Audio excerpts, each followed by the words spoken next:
और बढ़ती सर्दी में सैनिकों पर संकट बढ़ता जा रहा है। बड़ी खबर आपको बता दें, बर्फीले रास्तों से अब निकलना भी मुश्किल हो चुका है। बर्फीले रास्ते से गुजरते यूक्रेनी सैनिकों का ये वीडियो सामने आया है, जहां देखिए किस तरीके से बर्फबारी में हालात अब बिगड़ चुके हैं। हालांकि बर्फबारी में हो रही बमबारी क्योंकि वार पलटवार लगातार जारी है। यूक्रेन अब जिस तरीके से वीडियो जारी कर रहा है उसके जरिए भी साफ ये पता लग पा रहा है कि किस तरीके से बर्फबारी के इन हालात के बीच सैनिक भी डटे हुए हैं, लेकिन फंसे हुए भी हैं। भारद्वाज सर, यही मैं आपसे जानना चाह रही थी।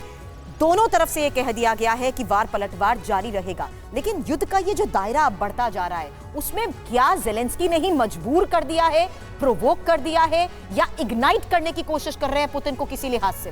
देखिए, पहली बात तो आपने जो ये डिफिकल्ट टाइम है, विंटर जो है एक डिफिकल्ट टेरेन में लड़ाई हो रही है, निश्चित रूप से एक चैलेंजिंग है।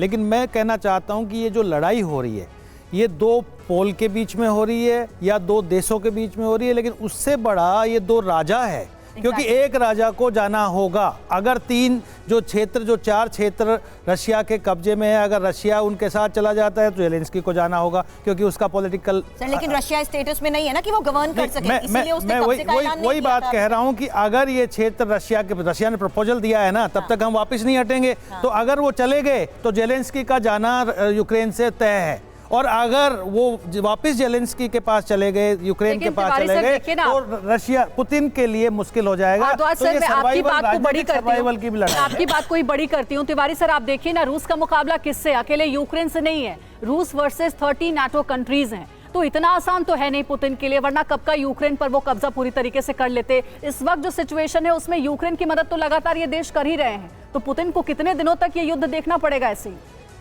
देखो अंजलि, ये इस टाइप की जो लड़ाई होती है, किसी की देश के अंदर घुस के कब्जा करना और उसको कैप्चर करके रखना इतना किसी भी देश के लिए आसान नहीं है। विश्व में कभी भी नहीं हुआ है। एक खाली बांग्लादेश में जब इंडिया ने घुस के कब्जा किया था, वो इसलिए संभव हुआ था कि वहाँ लोकल पॉपुलेशन का फुल सपोर्ट था।